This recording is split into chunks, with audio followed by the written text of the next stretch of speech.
What is good, people? In this video, what we're going to do is talk about foods that help you burn more calories during a day.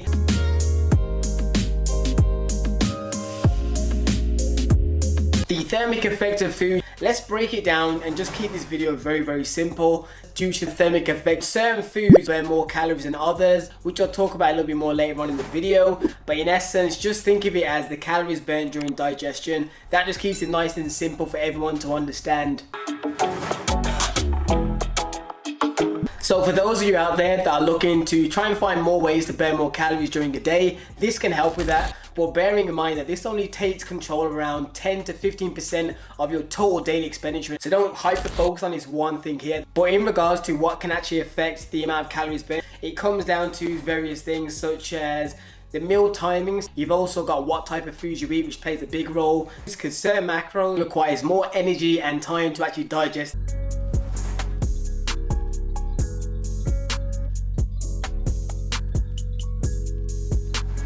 So for example, even if you just push like calories to the side for a second, if you eat a high junk food diet where it's just like a whole bunch of just terrible fats, a whole bunch of grease, you're not gonna have a high level of thermic effect of food, because those type of foods aren't high in protein and aren't high in fiber. So you need to do the opposite. Like for example, this is a rough guide, it's not gonna be 100% accurate, but say if you're someone that has 2,500 calories every single day and 1,000 of those calories came from protein, 200 of those calories will be burnt roughly, depending on what else you eat throughout the day and those other factors I mentioned earlier on in the video. Don't want to keep it completely honest with you guys. This isn't like a super secret to burning fat. This is just another way that you could potentially burn more calories if you're doing everything else correctly as it is, and you just want that extra push to try and burn a few more. There's also other factors such as your age, your lean body mass as well. So do you have a lot more muscle in your physique? So there's a lot of things that can affect the amount of calories burned during the thermic effect of food process.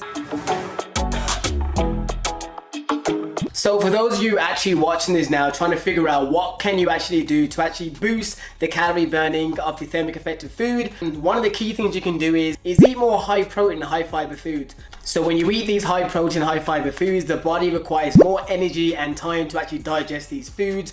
So you got things such as obviously meat, fish, high fiber foods like popcorn.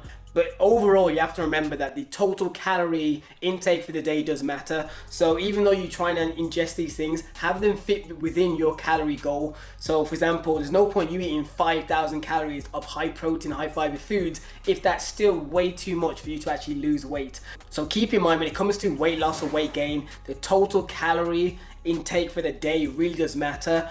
These are just other little smaller ways to try and boost and try and make incremental changes to help you get that a little bit further. Some other ways you could potentially increase the thermic effect of food is to exercise more.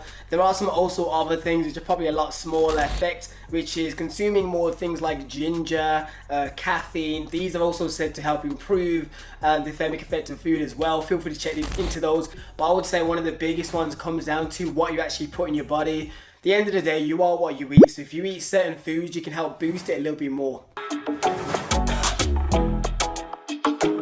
So in regards to the macro breakdown, the highest thermic effect of food does come down to protein, then it's carbohydrates, then it's fat. So that is kind of the order in which it goes. But that doesn't mean that you should just simply ignore all fatty food and only eat, for example, protein and nothing else, because that's silly. You still need to have a balanced diet. I wouldn't advise anybody to omit any one single macro. So for those of you that do keto, I'm not a fan of it. It's much better to have a much more balanced approach. At the end of the day, if you're trying to lose fat, keto isn't the answer, it's a calorie deficit. If by any chance you're watching this video and you have no idea what a calorie deficit is, to be honest, you need to go find that out first. That is going to make a much bigger difference to try and help you with your fat loss goal. Obviously, every little helps, so anywhere where you can like burn more calories doing something, that's a great thing. But if you don't know what a calorie deficit is and you're looking into the thermic effect of food or foods that help you burn fat, period, you need to find out what that is. I have a great video on it, it's about 7 minutes long, that kind of covers in full detail. Feel free to check it out. This is another one of these beginner tip videos where I keep it nice and simple. But in essence, your total calorie intake and your total daily expenditure is really the main thing that's going to basically dominate whether you're going to gain weight, whether you're going to lose weight. There are other factors such as genetics and things like that, but for the most part, for most people, It comes down to the calories in versus calories out, and don't let anybody tell you differently with other sorts of excuses to kind of give you a reason to not improve.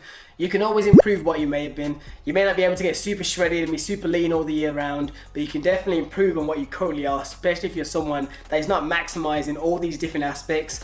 But anyways people, thanks for watching the video. Hopefully it kept it super simple that you can actually understand it. Anyways people, see you in the next video. Stay getting gains and